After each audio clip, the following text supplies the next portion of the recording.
Topik hari ni best topik hari ni sebab topik ni antara yang paling digemari oleh anak muda sebab lompat masyuk kan, lompat naik gaji.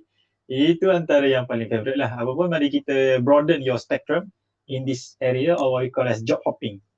Either you stay or job hop. Which one provides a better opportunity for your career? Boleh? Oh, speaking hari ni. Apa pun sekali lagi saya ucapkan selamat datang tuan-tuan Cipan. Assalamualaikum. Welcome to our space for discussion regarding to career related issues. Hari ni hari ke-9 dah. Tuan Akiuddin, selamat datang. Seingat saya Tuan Akiuddin ni junior saya jual property kat Twitter kalau tak silap kan. Nanti apa-apa Roger lah. Right. Okay, baik.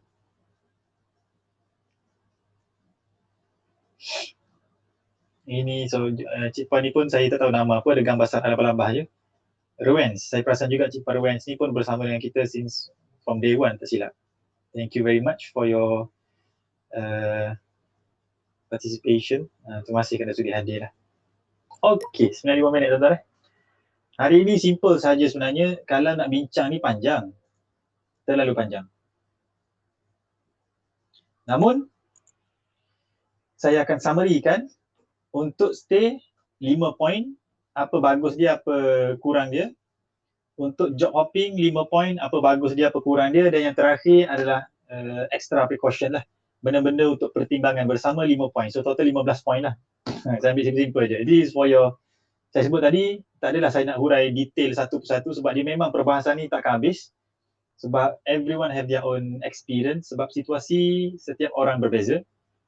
Oleh itu, ada yang stay tu lebih baik. Ada keadaan job hopping tu lebih baik. Sebab itu saya bagi nak luaskan pandangan tuan-tuan. Baik buruk setiap stay ataupun job hop ni ada baik buruk dia. Kemudian saya bagi yang terakhir adalah extra lah untuk pertimbangan. So that you can consider, okay, masuk keadaan macam ni, I should consider untuk lompat, cari peluang lain. Ataupun aku tak perlu lompat, aku explore dulu kat sini. Right? So that's what I would like to share here.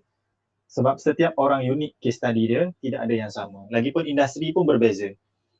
Okay? Baik, mari kita mulakan dengan rasmi. Bismillahirrahmanirrahim. Assalamualaikum semua. Topik hari ini adalah lompat atau loyal pada sesebuah syarikat. Mana lebih baik? Ataupun kita sebut sebagai would you like to stay loyal to a company ataupun job hopping, lompat kerja. Mana lagi bagus? Baik tuan-tuan, saya mulakan dengan expectation syarikat lah. Dari segi syarikat, kita memang suka kalau ada staff yang stay lama. It means loyalty. Tetapi kita juga tak suka kalau dia loyalty stay pun tetapi dia tidak kreatif, tidak memberi nilai tambah, stagnan. Kita tak suka yang stagnan. That's why dalam kerja HR pun kita ada training atau kita sebut sebagai apa yang kita boleh grow ataupun developkan staff ataupun kita bagi sebagai talent management lah. Macam mana nak uruskan talent dalam syarikat ni supaya dia berkembang. Alright, if the talent stay stagnant, itu adalah satu kerugian bagi syarikat. Alright. Baik. So, kalau anda stay, tidak bermakna anda akan permanent sahaja. You will grow. But is the speed satisfy you? Ataupun is the direction kita sebut sebagai selari dengan apa yang anda nak? If your growth direction ataupun pada bidang niche yang anda nak. Itu je. Okay. Cuma di sudut pandang syarikat, kita suka pekerja yang stay sebab it means you have pertama, you ada satisfaction. Company pun kita dapat feedback bagus. So if you stay, it means kita provide apa yang you nak. You satisfy. Kedua adalah if you stay, we also would like you to grow. Supaya kita tak nak you stagnant. Okay. Antara benda yang paling parah dalam sebuah syarikat adalah pekerja yang baik, kerja dia stagnant. Nak hire, tak ada nak promote, tak dapat. Sebab apa? Dia stagnant. Tapi nak pecat, dia okey. Itu sebenarnya kes paling susah. Bukan pekerja tak bagus, pekerja baik, dia budak baik. Macam tu. Itu sebenarnya antara paling susah tempat kerja sebenarnya. Dia bukan budak jahat, budak nakal, budak yang kepala piul tempat kerja ke banyak melawan bos ke, tak. Itu sebenarnya actually kita tahu dia punya stand, kanan, kiri, depan, belakang. Kita tahu kat mana. Tapi yang jadi baik ni senyap, tapi stagnant. Tapi nak pecat kan. Itu sebenarnya yang susah mencabar nak urus talent kat office ni sebenarnya. Anyway, mari kita mulakan 5 point untuk stay. Apa bagus, apa kurang dia. Baik, begini tuan-tuan Cik Pan. Bila kita stay tuan-tuan, sebuah syarikat, saya tak stay ni tak kisahlah 2 tahun, 5 tahun, 10 tahun, 15 tahun pun. But the moment you stay lebih lama, kita sebut sebagai dia ada seniority benefit. Yang datang hanya dengan seniority. Lagi lama anda stay, lagi banyak benefit tersebut. Mungkin contoh, kalau anda pernah baca surat khabar, ada satu tadika Islamic Montessori, Brady Bunch. Mana-mana cikgu dia yang stay lebih daripada 5 tahun, dia buat syarikat itu, Brady Bunch ni mencarum 1 juta untuk pencen ataupun macam duit untuk persaraan lah. So benda tu adalah benda yang hanya untuk orang yang stay, cikgu-cikgu yang stay 5 tahun. That is benefit yang datang bersama dengan seniority. The same goes contoh bila seniority mungkin kita dapat office provide kereta ke, dapat pejabat sendiri ke, ada privilege yang tertentu lah. Alright. Itu yang pertama, undeniable. Akan ada benefit which come with seniority. Yang kedua adalah influence anda dalam syarikat. Ini seniority juga tetapi secara informal. Dari segi hubungan tempat kerja. Bila anda lama dalam syarikat tersebut, anda berkemungkinan besar akan jadi rujukan. Bila anda cakap, orang dengar. Bila apa-apa anda dilibatkan. Kenapa anda dah lama kat situ? You know dia punya teknologi, sistem, operation, sejarah sikit-sikit. So you know how things operate, the culture then.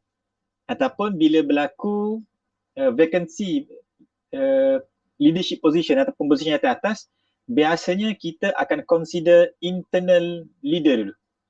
Internal talent dulu sebelum kita ambil talent kat luar. Contoh syarikat besar macam Petronas ke TMB. Sebelum kita cari orang-orang dekat luar untuk mengisi jawatan kekosongan vice president ke apa, kita akan cari talent dekat dalam dulu. So probability untuk anda di-hire naik ke pangkat-pangkat dalam syarikat adalah lebih tinggi bila ada seniority, mana kata tempoh masa yang lama. Alright. Baik. Yang ketiga tuan-tuan adalah apa salahnya stay kalau anda memang puas hati dengan kerja tu? Tak ada salah langsung sebab ada orang tuan-tuan, kita kena faham, mungkin zaman muda, ramai yang muda di sini, your main purpose first adalah untuk income. Sebab itu adalah benda yang mendesak sekarang kan. So memang saya tak boleh salahkan, ramai nak cari income. So lompat adalah antara yang kita sebut-sebutkan cepat increment, naik increment 20%, 40%, bahkan ada yang 100%. Dan jangan terkejut, ada je increment 5% je kalau lompat. It's totally up to situation lah. Dan tak salah langsung, kalau kita jumpa satisfaction, aku puas hati kerja sini, aku enjoy, it meets my need. Kerja pun contoh ada work-life balance ke, ataupun memang ada flexible hour dan sebagainya, ataupun boss leadership yang bagus, why not stay? Tak ada masalah pun. Sebab dia memenuhi ketenteraman jiwa. Sebab orang kata, happiness is one thing, but actually we are looking for satisfaction, fulfillment. Hidup ini rasa bermakna penuh. Alright? Now, itu yang ketiga. Yang keempat, tuan-tuan Cik Puan, adalah bila kita stay lama pada satu syarikat, contohlah kita stay sampai 5 tahun. Actually hubungan kita dengan team dalam syarikat tersebut dia lebih kuat dan lebih strong bond. Sebab kita stay lama dengan syarikat, so kita dah biasa dengan staff kat situ. Dan kita bond dengan staff di situ pun dia akan terbina dengan cara yang sangat baik lah. Contoh, sampai satu tahap, saya sendiri pun kita dah visit ke rumah, dia berkahwin daripada bujang, berkahwin dapat anak, kita celebrate satu-satu dia punya life journey. So bila minta tolong pun okey sangat lah kan.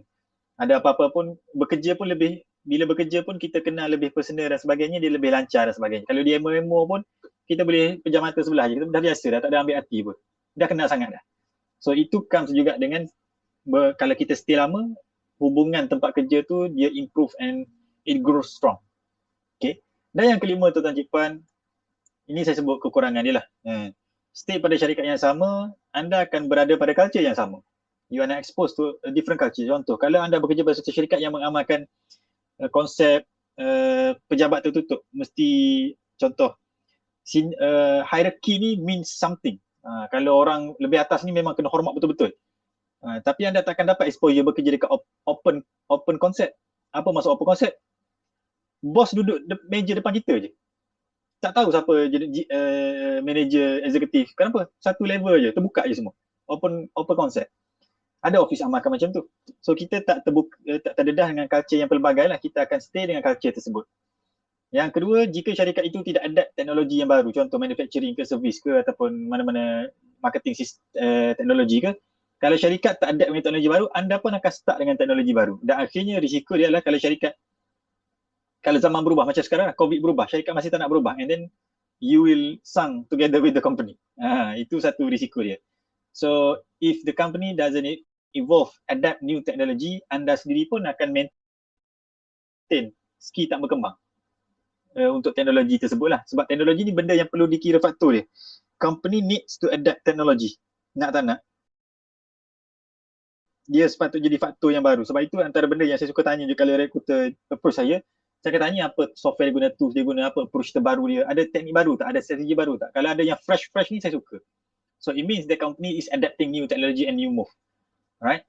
Dan seterusnya adalah bila anda stay lama, anda akan stay pada circle yang sama juga. Alright. Unless you have other circles. Apa maksud other circles, tuan-tuan Cik Puan? Contoh, anda bekerja tapi pada masa yang sama anda ada circle-circle bisnes ke, NGO ke, pertubuhan ke, apa-apa ke, kan? Contoh engineer dia join BM, dia join persatuan engineer sekian. Kalau ada guru dia join persatuan guru ataupun teach for the need, join NGO. Benda itu akan menyebabkan circle anda berkembang. Tapi kalau anda tak ada benda tu, circle anda hanyalah orang kat pejabat je lah. Kalau kat pejabat anda, pejabat tu je lah circle anda. Alright. So itu antara risiko kalau kita stay. Right. Baik, 5 point untuk stay. 5 point untuk job hopping, tuan-tuan Cik Puan. Ini saya bagi quick preview saja supaya you can know lebih buruk dia. Dan bila saya sebut baik dia ni tidak semestinya, saya sebut lagi definitif lah, tidak semestinya confirm. Kalau stay je dapat, tak juga.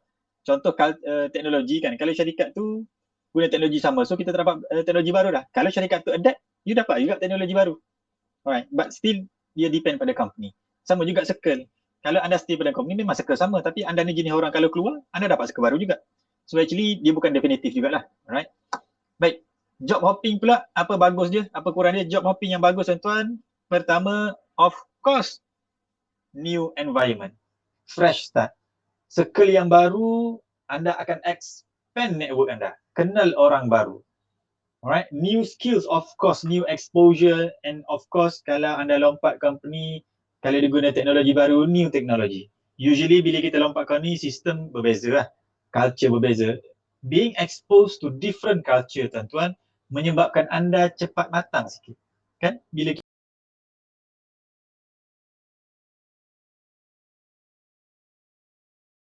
dunia tak ada, contoh kita travel lah, tuan-tuan. Saya pun pernah travel pergi Myanmar, Vietnam, Thailand, terdedah.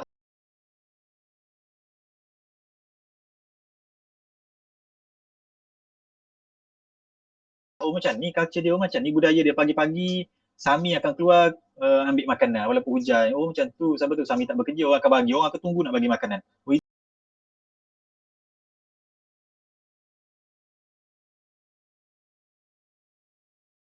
itu budaya dia. Contoh, kalau kita pergi dekat mana-mana, dekat contoh dekat US, budaya dia kena bagi tip. Kena bagi tip. Kalau tak bagi tip ni panas lah.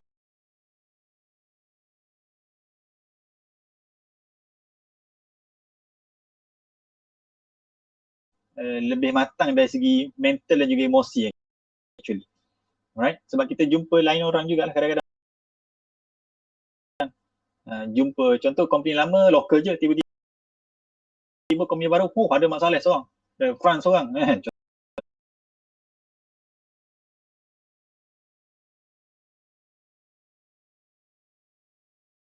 Contoh. Baik. Yang kedua, tuan-tuan Cik Puan, adalah of course yang paling dikejar-kejar orang adalah increase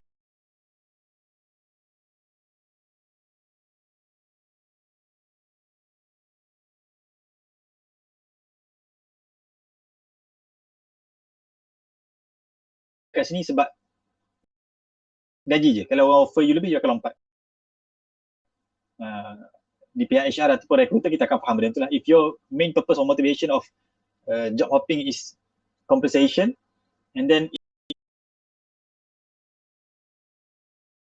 if other are able to pay you more, then you are going to takkan loyal lah, takkan stay lah. Right? So anyway, itu kena hati-hati. Tapi tak boleh dinafikan lah. Mana ada anda dapat increment 100%, kecuali anda lompat company. Kalau ada pun mungkin satu dalam 100,000 kot company yang offer increment 1% kan. But you naik pangkat dalam company yang sama, dia akan go slow and steady macam tu. Right. Usually, maaf saya sebut, a lot of research menyatakan after 5 years, usually you punya grow dalam company tu dia mula perlahan. Increment gaji pun mula perlahan. Itu a lot of research bagi tahu begitulah. Sebab tu ada satu orang cakap 5 tahun tu you need to meet your boss, you need to meet your supervisor, bagi tahu what is your expectation. Ataupun bila 5 tahun tu dalam company tu anda dah kena ambil leadership role, you need to carve your path. Mana kata anda sendiri buat kepala. You need to lead the way. Kenapa? Kalau tak, anda mula akan jadi perlahan. Dia punya pace. Alright, itu banyak kajian cakap macam tu. Okay, ada local and also luar negara. Okay.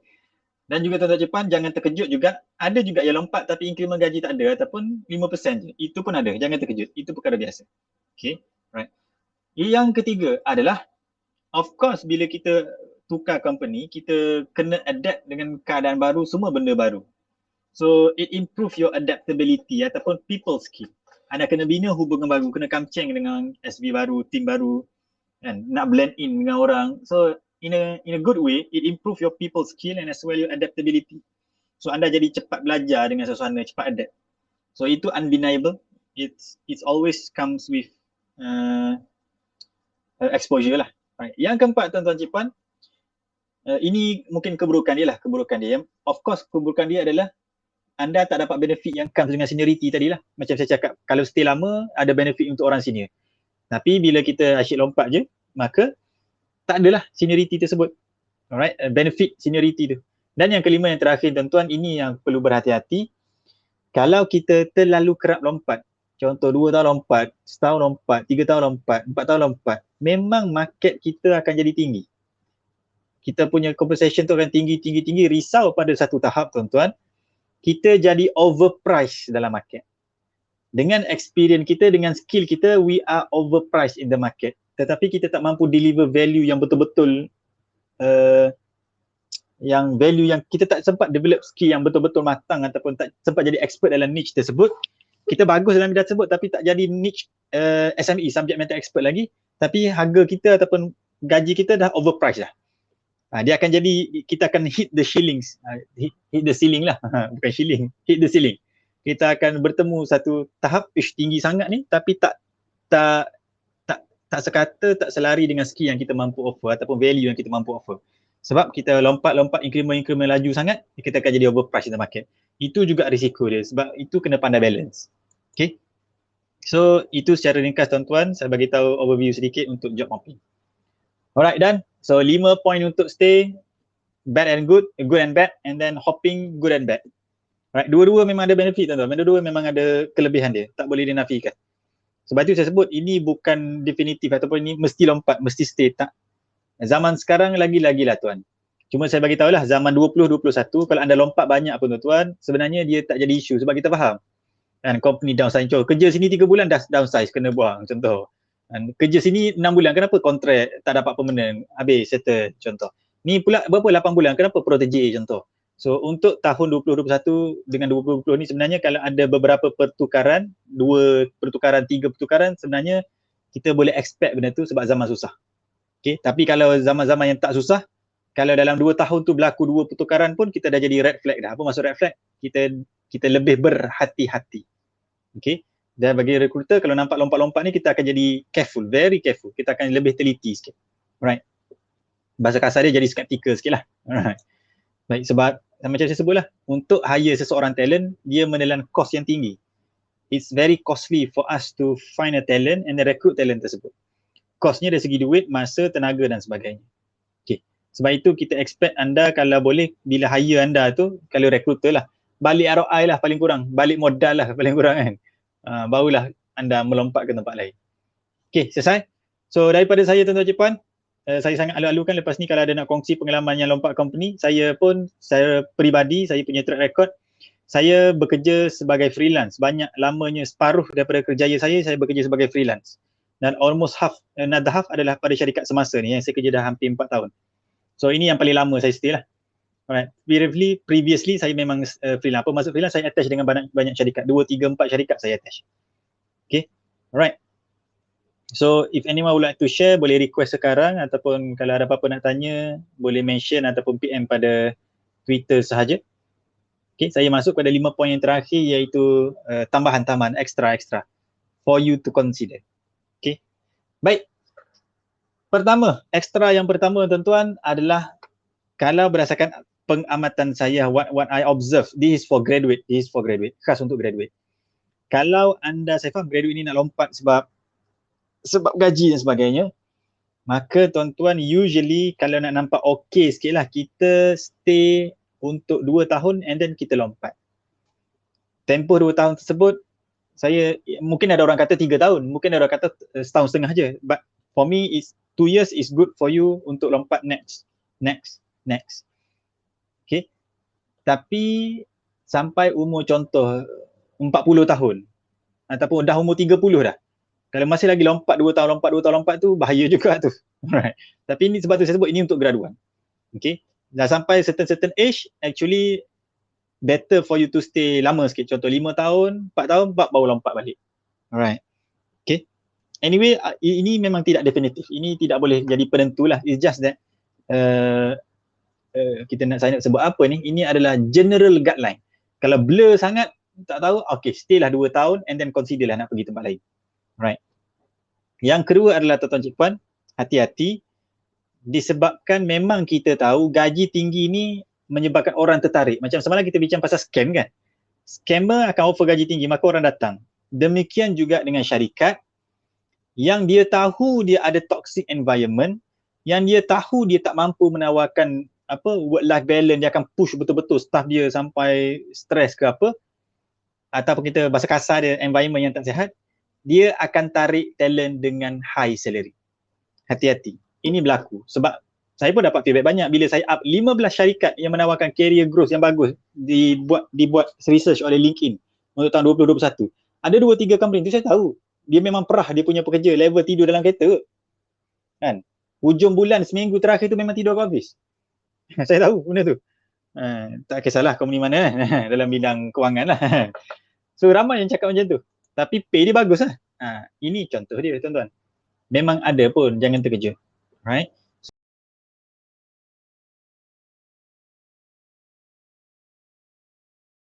So usually ada certain company yang memang dia tahu dia tak boleh nak baiki, ataupun dia malas baiki, ataupun dia tak peduli benda tu, dia akan compensate. Okay, kita bagi gaji tinggi lah. So benda-benda yang bersifat ada konflik dalam ke, ataupun what so called dalam new generation adalah toxic environment ke, dia akan compensate dengan gaji yang tinggi. So hati-hati juga benda tu. Okay, so maybe it's not for you. So ini saya sebut sebagai caution. Itu yang kedua. Yang ketiga adalah sangat possible untuk anda lompat syarikat, buat duit yang sangat banyak tetapi tidak berkembang dari segi skill. Sangat possible. You job hop, gaji you naik, tapi in terms of skill you are not developing at all. Berlaku. Ini antara risiko yang bahaya juga, sebab pertimbangan untuk lompat adalah semata-mata gaji. Sebab itu saya sebut pertimbangan untuk lompat tuan-tuan bukan semata-mata gaji. Mungkin untuk tuan-tuan graduan awal ni mungkinlah sekarang 1,800 underpaid lah, so called contoh. Sepatutnya average 2,200 contoh. So anda pun dapat offer 2,200, anda pun lompat, itu saya tak ada masalah. Itu totally not a problem. Adalah, tapi kalau berlaku kita dah okey, semua okey. Nanti tak ada apa-apa, cuma datang offer yang baru je. Datang new opportunity. Which is anda tengok, daripada 2,500 ni boleh naik 3,500 contoh. Naik 1,000 kot. Lompat lah. Tapi tak develop skill baru. Kan? So itu yang perlu hati-hati. Kita nak lompat tuan-tuan, kita nak datang dengan benda lain sekali. Nak datang dengan career ladder, boleh climb faster. Kita boleh expand network. Kita boleh dapat skill baru or new technology, ataupun dapat new responsibility, dapat naik pangkat juga. Masuk naik pangkat, daripada exec jadi senior exec, kita obtain leadership role. Itu yang kita nak juga bersama-sama dengan kita tukar tempat kerja tu. Tak nak kita level eksekutif, betul level eksekutif juga sama je. It means kita tak berkembang dari segi skill. Right? Itu concern yang ketiga, precaution yang ketiga. Precaution yang keempat tuan cik puan adalah saya dah cover sekali tadi, iaitu job hopping ni bukan pertimbangan duit sajalah. Saya cover 3 dan 4 sekaligus tadi, iaitu nak climb the career ladder as well. Lagi bagus contoh ada juga orang job hop tapi bukan sebab gaji. Gaji increment 5% je. Tetapi dia acquire senior position. Pun ada. Right? But dengan senior position datanglah benefit dia kan. So job hop pertimbangan dia bukan gaji semata-mata walaupun itu majoriti orang buat, namun kita nak hop untuk jawatan yang lebih senior.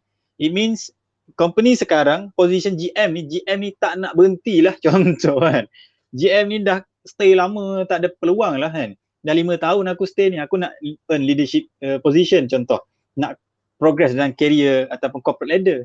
Tak ada peluang. Position GM kan 5 orang je contoh kan. Tak boleh pergi jauh dah.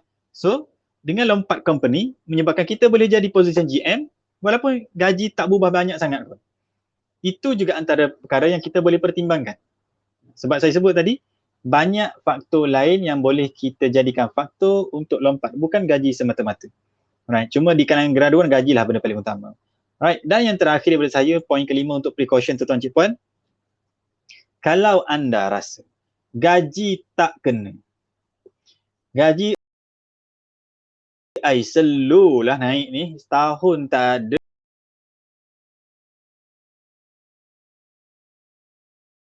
dua tahun naik 3% je, tuan-tuan, kenapa lompat jadi first option? Kenapa tidak berbincang dengan bos jadi first option? Kerana kita dah kerja kat situ setahun, 2 tahun, and then selesa, kenal team, kita dah ada, orang dah tahu skill kita pun tengok skill ni macam develop okay, why not kita discuss dengan bos elok-elok. Ini yang jarang berlaku tuan-tuan. 72%, 73% saya baca research kat LinkedIn, dia kata almost 70+% orang di tempat kerja tidak berbincang dengan majikan berkaitan dengan gaji untuk increment. What is your expectation for me to achieve untuk dapat sekian-sekian ni? Contoh jumpa dengan bos. Bos, saya kerja dengan bos 2 tahun dah. I'm expecting untuk sekian-sekian. What do you expect for me to achieve? Apa yang bos expect untuk saya deliver supaya saya layak dapat increment sekian-sekian. Sebab saya dah sampai masa saya memerlukan sekian-sekian. Saya melihat ke arah nak dapat lebih income contoh. Pernah tak kita bincang begitu? Majoriti orang tak buat. Dan tak berani. Takut. That's why you go for lompat dulu. So, kenapa tidak? Saya buka minda kita hari ini, kenapa tidak datang berbincang dengan pihak majikan. Okay. Alright. Either it's large company ataupun small company, ia terbuka kepada budi bicara tuan-tuan. Lagi bagus adalah jumpa sebelum kita minta contoh. Tahun ni contoh. Tahun 2021 yang aku nak minta increment lah. Tapi kita kena bijak tuan-tuan. Sebelum minta increment tu dia kena ada teaser. Apa teaser dia? Jumpa dulu ni bulan 6, dah bulan 6 kan. Jumpa dulu, bos. Ini bos, saya dah 2 tahun saya seronok kerja sini, saya respect bos leadership, you are very good in that. I really enjoy my work here and I wish to stay more. It's just that I believe at my age we are looking for better compensation. So I would like to discuss that area today. Dan sebelum saya pergi ke situ bos, saya nak tanya, let's say hujung tahun ni I would like to request increment begini. What is your expectation for me to deliver to make me eligible untuk menjadikan bos rasa okay untuk bagi benda ni? Tanya macam tu. Why not? Sebab win-win situation, kalau kita deliver pada syarikat buat untung, kenapa tidak syarikat kongsi untung tersebut? Alright, itu perkara biasa tuan-tuan. So, ini saya nak buka minda juga, iaitu kenapa job hop jadi option pertama, kenapa tidak berbincang dengan majikan semasa jadi option pertama. Unless memang anda nak jadikan kerja itu adalah sebagai batu loncatan. Contoh, memang kontrak ni, kerja ni kontrak je 6 bulan, batu loncatan untuk dapat kerja yang lebih baik. Itu tak ada masalah lah. Right? What I'm talking about is, anda dah okay dah dengan environment situ. Dah kerja setahun, okay dah.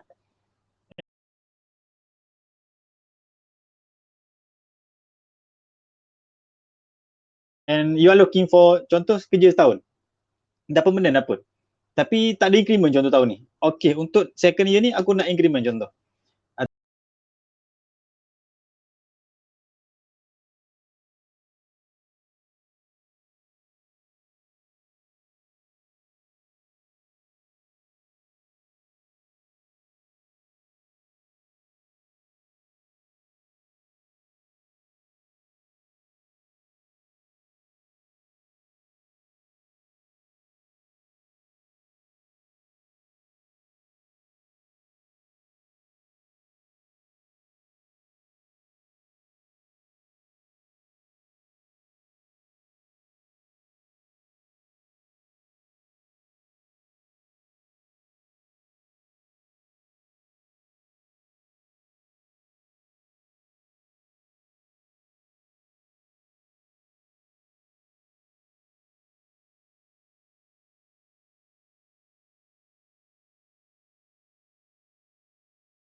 Cik Puan sendiri pun dah mention dekat sini tak nampak future growth. Tak nampak future growth ni kat company sama ke company baru? Kalau tengok di sini tuan-tuan Cik Puan, what is your need actually dalam career tu? Di fasa mana? Yang ni kita kena sembang panjang lah. Ini untuk pertimbang, saya bagi idea ni untuk Cik Puan pertimbangkan. You at what age, at what commitment? Alright? And then apa yang Cik Puan nak? Oleh itu tuan-tuan Cik Puan, pertimbangan itu akan datang. If you are looking for growing your skill or network, maka both company are unable to provide that. So, dua-dua bukan option yang baik lah jawapan dia. So, just stay first and then explore syarikat lain. Alright. If your expectation is for you to change environment ataupun kalau katalah saya dah tepu dah kat sini, kerja sini, gaya sama, teknologi sama sebagainya, I just want to new environment ataupun kalau orang perempuan sebab yang bertanya Cik Puan, mungkin yang berlaku dalam Cik Puan adalah terpaksa follow pasangan. Itu perkara yang sangat common berlaku. Kenapa orang perempuan berpindah? Antara kes yang besar juga adalah kerana follow pasangan lah. Alright. Kalau begitu berlaku tak boleh buat apalah, memang kena follow pasangan lah kan. Alright. Anyway, saya lontarkan beberapa persoalan untuk pertimbangan. Terima kasih Cik Puan kerana bertanya. Alright. So next, saya ada juga soalan dekat sini. Cuk, sebelum saya bagi kepada soalan seterusnya dalam inbox, kita ada seorang yang volunteer untuk berkongsi hari ini, ada speaker. Silakan Tuan Ahmad Ihsan, sudah jadi speaker. Hello, Assalamualaikum. Waalaikumsalam. Jelas kan?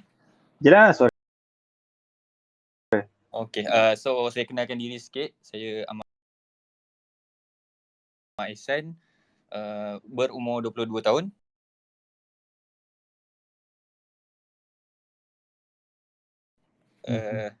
Kemudian saya bekerja sebagai digital marketer di digital agency lah.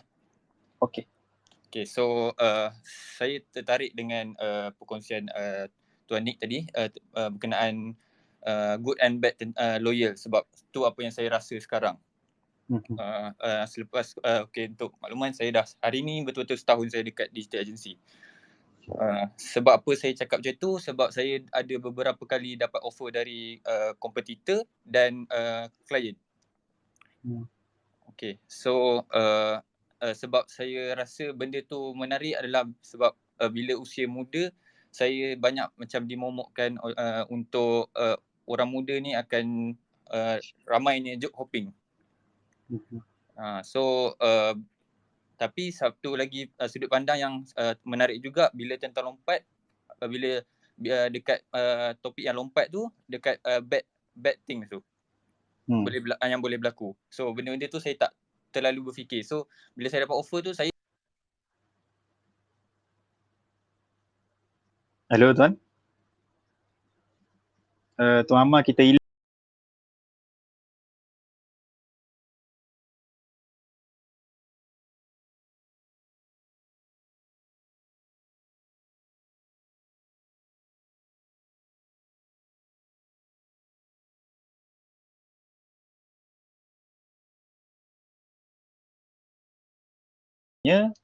Dia akan guna negotiation lah untuk company kita akan pergi ke sini. What I can promise you begini. Right, and then you tengoklah apakah yang cakap tu sesuai dengan perkembangan syarikat semasa. Dan kalau you nak pergi juga, dia raikan. And then if you wish to go, still to go, saya raikan lah. Alright. Kadang-kadang bila kita bincang dengan bos ni, bos akan tanya, what do you want actually? Sebab dia nak tahu apa yang dia boleh fulfillkan. Sebab lain staff, lain kehendak. Kalau contoh, saya sebenarnya nak gaji saya 5,000 sebab average begini. Okay, kalau bos kata dia tak boleh nak fulfill, and then dia akan, for information, what I can offer is begini. If that's what you like, memang company tak boleh nak bantu. But I can offer you begini. Kita boleh beri exposure, timbal balik dengan macam ni, saya bagi you allowance contoh. So usually akan ada tarik tali. Akan ada tarik tali.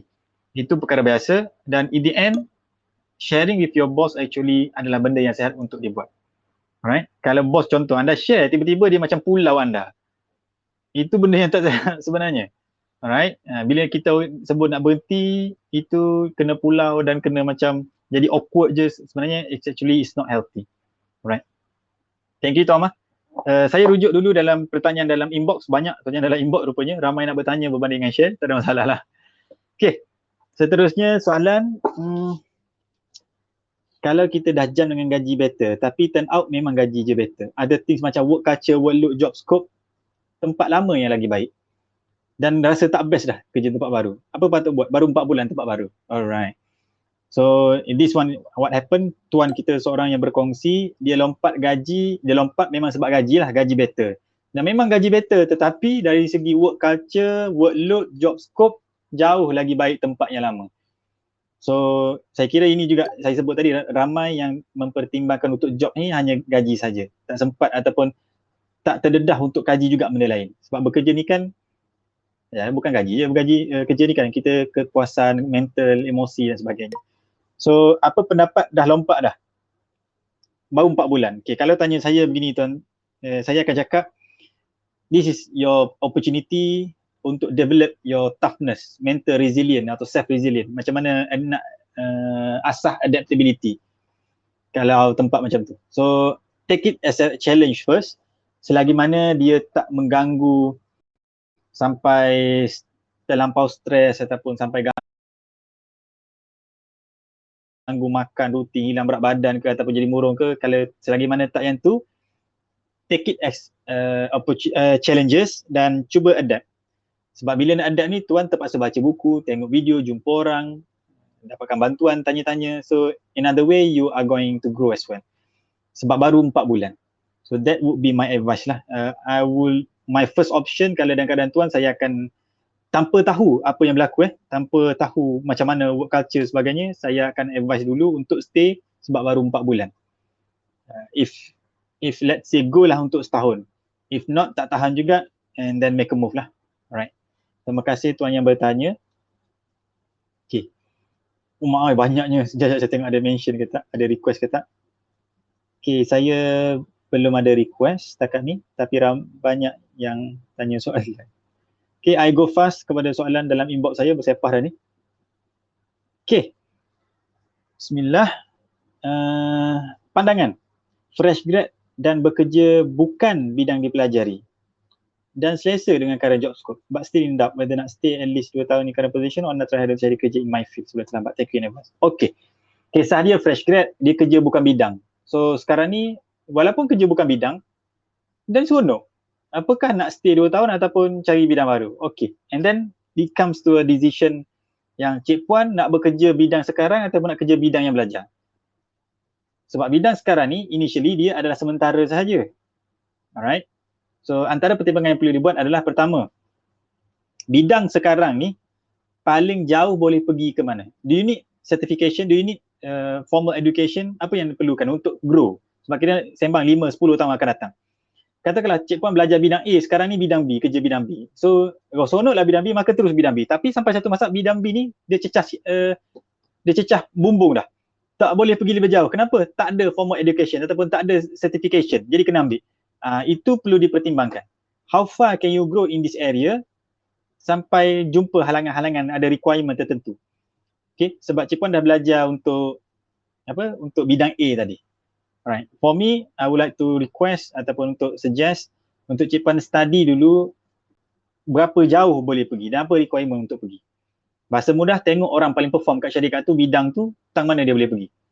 Alright, so kaji dulu untuk tengok perkara tersebut, and then baru kita buat keputusan sama ada nak stay dengan bidang baru ataupun untuk berhenti dan kembali kepada bidang yang asal. Alright, kalau kita berhenti kembali pada bidang asal, itu tak ada masalah tuan-tuan. Itu perkara yang kita boleh fahami sebab fresh grad memang untuk pasal sekarang survivor dululah, kerja je dulu asal dapat kan, sebab nak hidup. And then bila dapat peluang yang lebih baik untuk kerja yang berkaitan, baru kita patah balik kerja yang berkaitan. Thank you very much for the questions. Alright, saya pergi, banyak makin tambah. Tuan-tuan jangan tanya soalan saja kan. Request lah juga. Marilah kita menyembang. Baik. Alright. Saya nak tanya bilakah dan macam mana kita nak tahu yang kita perlu lompat company? Bila kita dah seret kaki pergi pejabat, bosan, tak ada thrill ataupun job scope tak bertambah ataupun kita dah stuck pay 4 tahun dah tapi increment 1%, 1%, 1% contoh. Alright. So dah ada tanda-tanda tu. Pertama, macam saya sebut, bukan lompat dulu first option, make it first option, discuss dengan bos. Bos, saya dah kerja sini 4 tahun, saya rasa saya dah drag my feet dah. Saya rasa tak seronok dah. Saya job scope saya sama je, bosan dah. Boleh tak tukar saya pada department lain? Bagi saya projek, saya nak kerja projek contoh. That is your first option. second baru jump. Okay, so untuk checkpoint kita ni, itulah yang saya akan suggest. Okay, seterusnya. Okay, panjang ini. Saya ada soalan waktu yang sesuai untuk tanya naik gaji. Sekarang baru kerja 5 bulan, tapi dah permanent. Cuma masalah gaji 1,300 sebulan. Audit firm yang tak standing kerja yang sangat berat. Especially waktu peak period. Okay, kerja dekat audit firm, kerja dia berat, tapi 1,300. Saya nak tanya bos, tapi risau sebab tu early. Oh my, 1,300 ni tolak EPF dapat 1,100 per month. Masya Allah. Okay, baik. Fresh grad, ada degree, which is underpaid lah ni. Okay, baik. 5 bulan 5 bulan dah jadi permanent. So biasanya untuk orang baru ni tuan-tuan, dia tak ada indikator lah nak bincang gaji dengan bos ni. It based on macam ni. Okay, pertama minta expectation. Yang kedua, bila kita perform kerja, kita dapat buat pencapaian sebanyak, waktu tu lah terbaik untuk kita bincang. Kenapa? You are on kita sebut you are on the tengah peak, tengah perform, tengah baik, tengah berita masuk punya kan. Bos tengah suka, mood tengah baik kan. Time tu lah kita pergi. Itulah cara dia, timing yang sesuai. Alright. But if like to say time frame tu, I may not be able to suggest the best one. Sebab saya sendiri pun, saya akan suggest tengok waktu dan timing. Mula-mula bincang, bagi hint dulu dan tanya expectation. Kita perform kerja kita dapat pencapaian, reward, dapat achievement yang bagus, and then only kita bincang untuk reward. Okay, alright. Cuma saya akan sebut terus terang lah, 1,300 untuk checkpoint degree audit, actually memang underpaid lah. Semaklum saya untuk di bandar degree 1,800. Sebab itu my step protologi pun 1,800. Okay, baik. Soalan seterusnya saya nak tanya topik malam ni. Jika saya nak pindah company baru dengan gaji lebih besar dari junior ke senior position, okay, company kecil dengan teknologi yang kurang maju dan teknologi yang kurang baik, apa perlu saya pertimbangkan? Oh, lompat company baru, tapi company baru tu company kecil. Company kecil pula teknologi kurang maju dan management kurang sistematik, tapi gaji lagi besar junior ke senior. Alright, this one you need to evaluate. Adakah tuan boleh lead? Ini memang dia hire senior position dengan expectation tuan boleh buat kerja. Usually tak ada guidance lah kalau company yang kecil ataupun tak stabil. You are there to make it stable. Itu biasanya expectation bila kita hire senior position. We hire you for your skill, untuk anda selesaikan masalah syarikat. Alright, so untuk makluman, okay, nama lelaki ke perempuan ni? Dengan izin, kalau yang saya faham situasi ni adalah the company expect you to solve the company problem, we hire you for your skill. So when you are going to be senior position, tuanlah yang akan mengemudi syarikat tersebut. You are going to improve that company. Okay, so itulah pertimbangan. Are you ready for that? Sebab itu yang saya nampak requirement daripada position tersebut. Okay, kalau tuan rasa tak, and then there you go. Ataupun tuan rasa boleh nak try, and try lah, tak ada masalah. Okay, and then, okay, soalan seterusnya, just want to share my experience. Okay, I did ask my employer for a certain amount of salary, and what I did was, instead I tell him what I did contribute to the company, I ask my employer, what do you think about my work, me as your employee? Are you satisfied with my work? Macam reverse psychology, I guess. Alhamdulillah, it work. Okay, pengalaman daripada Cik Puan, saya izinkan sebut, Tengku Hazirah. Dia kata, kongsi pengalaman jumpa dengan majikan dia nak tanya untuk raise lah, nak dapat tambah salary. So dia pergi bukan sekadar dia cakap dia nak salary, tapi apa yang dia buat adalah dia tanya employer, apa pandangan, what do you think about my work, me as your employee, are you satisfied with my work? Macam saya sebut tadi lah, kita tanya expectation dan alhamdulillah dia kata berjaya. Good job, mungkin kita boleh amalkan bersama lah ni. Alright, good one, menarik. Okay, setakat ni saya belum ada request lagi, saya baru banyak terima PM dekat chat box. Okay, seterusnya. Okay, ada work experience 7 tahun tapi career development macam tak ada. Gaji not a problem. Ada increment, ada bonus. Tapi kalau situation is it easy to find new job? Takut dikejar tak dapat? Okay. Keadaan tuan ni adalah dari segi pay okay, tapi dari segi development tu tak ada sangat. Alright. Now, untuk lompat keadaan sekarang, I would say fikir 2, 3 kali, 4 kali. Sebab keadaan sekarang agak mencabar. Alright. Okay, itu yang pertama. Yang kedua adalah bila tak ada career development ni tuan, 7 tahun, I believe you are already in a senior position. Kalau tak ada career development, it means you are working at a small company. Kalau company besar, biasanya akan ada progress lagi walaupun baru 7 tahun. 7 tahun masih kira junior lagi kalau company besar. Right?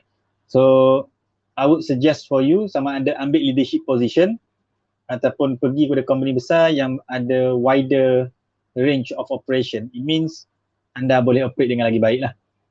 So, itu je tuan untuk makluman. Cuma untuk lompat waktu sekarang, fikir 2-3 kali betul-betul berbaloi. Sebab sekarang ni tuan start, mungkin tuan tahan setahun lagi, tapi untuk stay lagi 3-4 tahun mungkin tak sesuai dah. So again, I would say for you to think ke mana niche yang tuan nak bina. Tuan sekarang dah 7 tahun. So what is your niche that you would like to develop? And then explore dekat mana boleh develop niche tersebut. Alright. Baik, terima kasih. And then dah hampir 3 tahun ni company sekarang masih menunggu peluang panggilan di IB tempat lain. Doakan saya. Okay, amin. Alhamdulillah. Dah 3 tahun kerja, cuma mencari peluang yang lebih baik lah. Alright. Oh lama ada yang ada request tapi tak dapat Hold on. Let me settle things. Potato, yes potato. Saya dah follow Cik Puan, so Cik Puan sepatutnya boleh request. Sila request sekali lagi. Alright, let's go.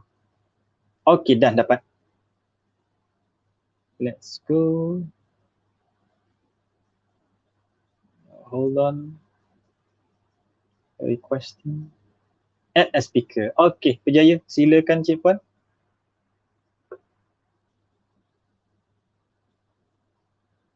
Saya dah jadikan Cik Puan potato sebagai speaker. Boleh teruskan Cik Puan.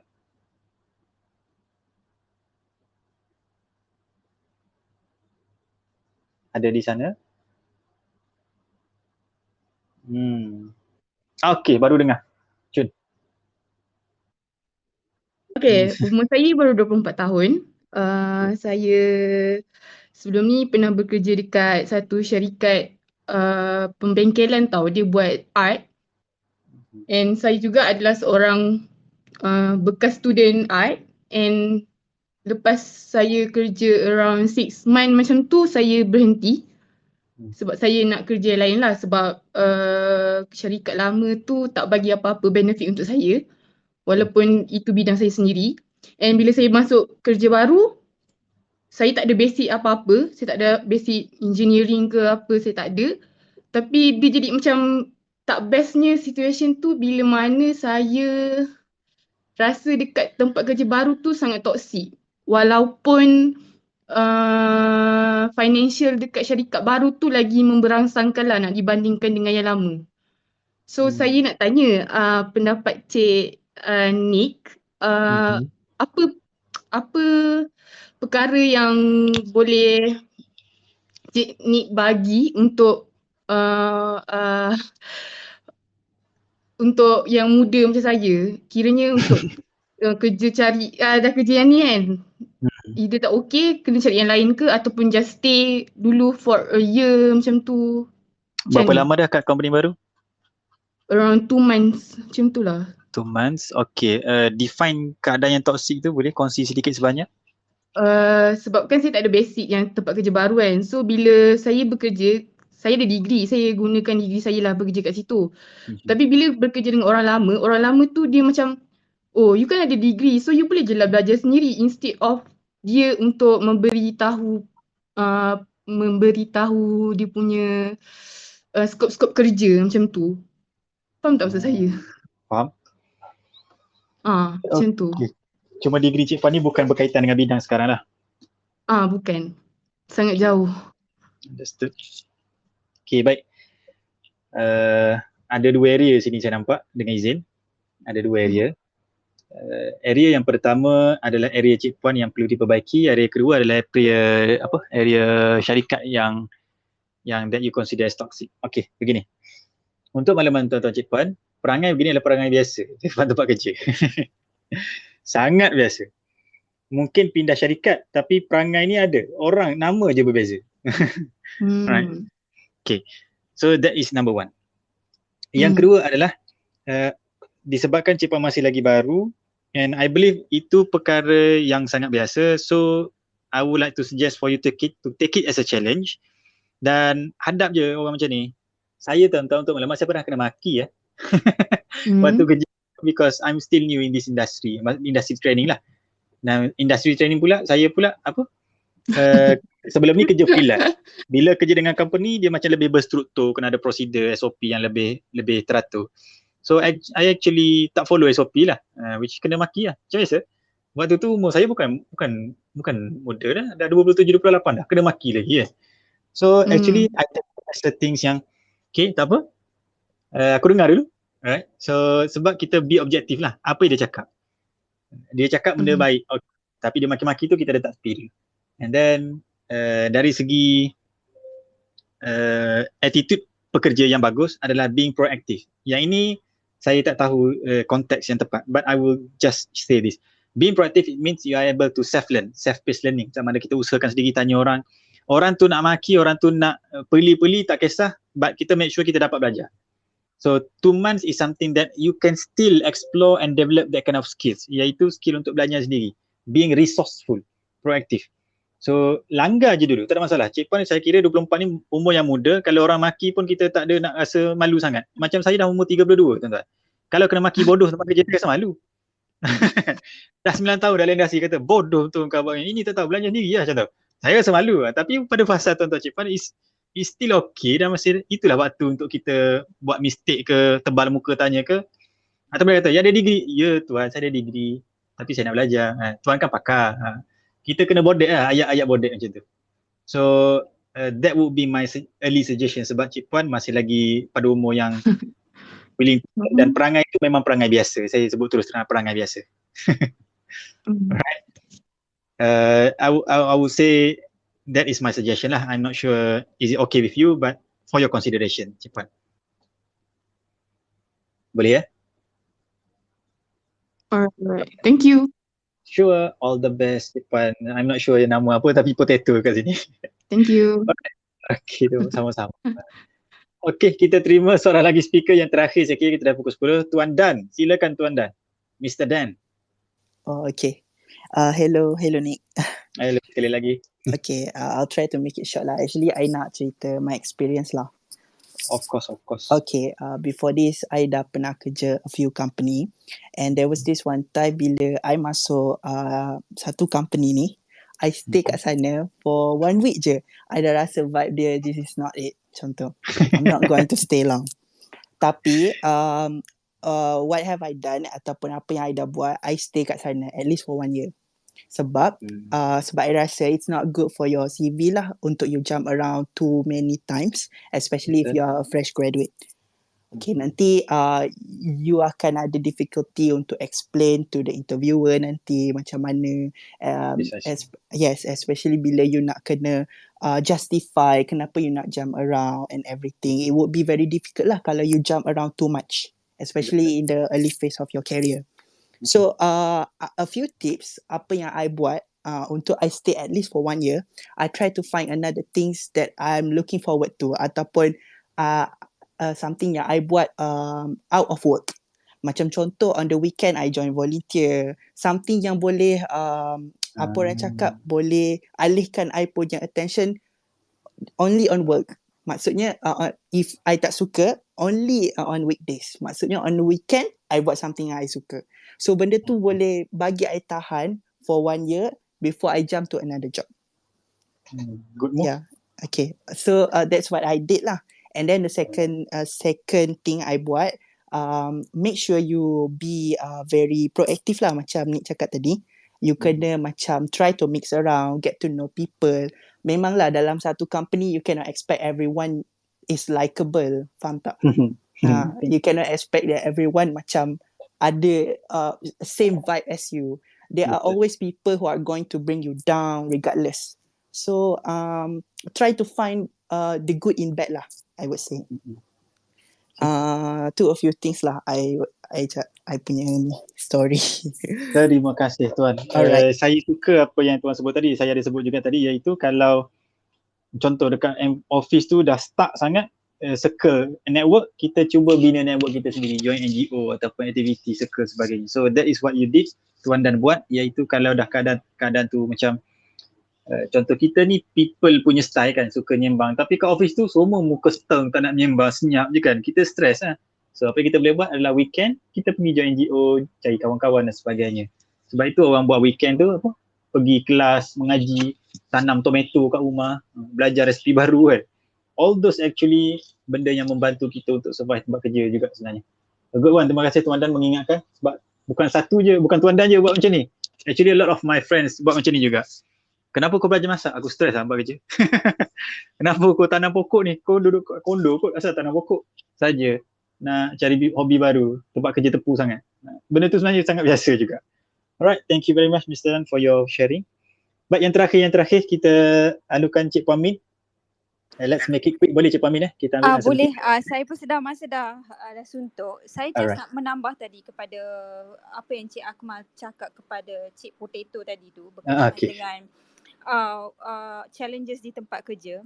Daripada perspektif seorang HR untuk menangani isu ni, kita selalu cakap dekat orang, oh you be proactive, oh you kena tahan lah sikit, you kena ni. Actually dari segi how I see this, dari segi HR perspektif, tak semestinya dia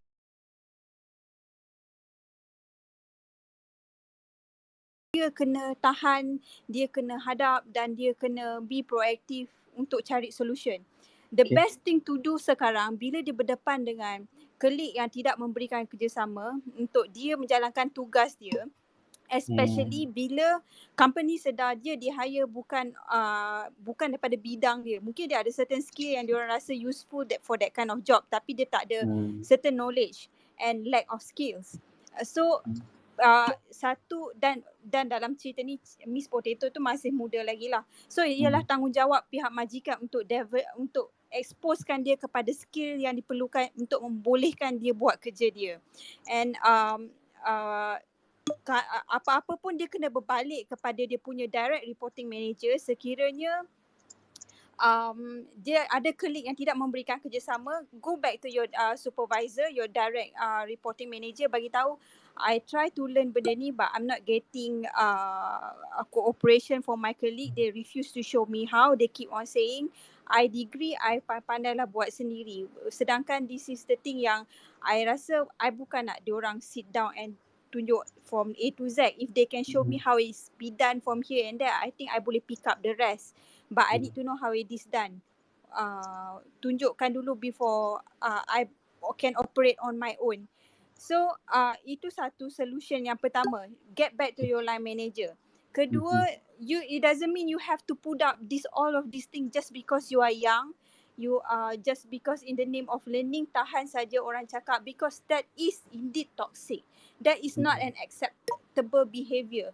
As a HR practitioner, I tak condone langsung perbuatan begini. This is not helping for everyone. It's not helping the company juga bila people behaving like this. So if your boss also tak nak listen to what you have to say when it comes to ni, and dia fikir betul lah apa colleague tu cakap, you ada degree kot, you pandai. So then kalau you rasa you want to bring this one step further, bring it to the HR. But kalau you rasa I tak nak lah, I tak berani, I'm still young, nanti orang ingat I nak cari masalah kat company ni, then it's okay to switch jobs. But make it after 6 months is okay, you are still young. If kalau you tukar kerja after 6 months and orang tanya, you baru kerja situ 6 bulan, kenapa you nak tukar bahagian? I was offered something yang bukan bidang saya. I thought I can handle it, but there are few setback yang I face. I tak dapat I tak ada cara, I don't have people who can show me how it's be done. I'm not able to learn the skill despite of being in that job 6 bulan. Berterus terang dengan situasi tu. And I think lesson learned, I think I sendiri kena belajar on my own on this thing sebelum I jump and take the benda tu, ataupun or stick to something that I know. There's nothing wrong with that. As a HR, I would appreciate that kind of information kalau I interview orang yang nak jump job walaupun dekat situ 6 bulan. Tapi you just don't cakap benda yang buruk semata-mata. pasal company tu, reflect it on yourself. Itu pertama. Kedua, and then you tell what you have learned from that experience, what you can do to improve better. But despite of this, what have I learned? Highlight the good part of that ordeal, that difficulty yang you face. That is how I see it from my perspective as HR practitioner lah. I hope that helps. Thank you. Alright, thank you very much. Sangat membantu. Saya pun belajar juga sesuatu perkara yang baru. It's a good move, iaitu discuss first with your SV untuk, sebab bila kita tak dapat bantuan guideline, kita tak dapat perform kerja dengan baik. So on that sense, we need that kind of guideline ataupun tunjuk ajar, sebab itu bukan bidang kita. So get approach dulu direct supervisor. Jika itu pun tidak membantu, direct to HR lah. And then if that itu pun tak berkesan, tak jalan, stay untuk cadangan Cik Puan Min tadi 6 bulan ya. And then baru kita lompat, and eventually bila dalam interview confirm akan ditanya kenapa sekejap saja, and then be frank, honest, bagi tahu ke situasinya dan cover balik dengan apa lesson yang kita belajar. Alright, terima kasih Cik Puan Min, sangat membantu, dan juga audiens sekalian, saya harap apa yang dikongsikan Cik Puan itu kita boleh lesson learn, boleh ambil take note dan sebagainya. Baik tuan-tuan Cik Puan, terima kasih. That's all for me and our session today. Sebagai penutup tuan-tuan, insyaAllah esok kita akan jalankan lagi sekali hari ke-10 sampai ke-14, walaupun kalau lockdown ni extend tuan-tuan, saya tak sure nak extend ke tak. Tapi for now kita akan stay sampai 14 hari lah untuk kita buat setiap malam. Right. Ada lagi orang nak request dan tanya soalan, cuma kita tak sempat jawab tuan-tuan, saya akan PM anda personal lah untuk jawab. Okay, very sorry for that. Dan yang terakhir tuan-tuan, untuk makluman, macam yang saya kongsi semalam, kita punya job search masterclass yang saya sendiri akan handle, kelas intensif untuk cari kerja tuan-tuan, kita dah buka dah. Hari ni kita buka untuk harga early bird. Tuan-tuan boleh dapatkan info dia lebih lanjut lah. InsyaAllah nanti saya kongsi dekat Twitter dan saya punya personal social media. Kalau nak dapat info lanjut, boleh pergi dekat KDQ.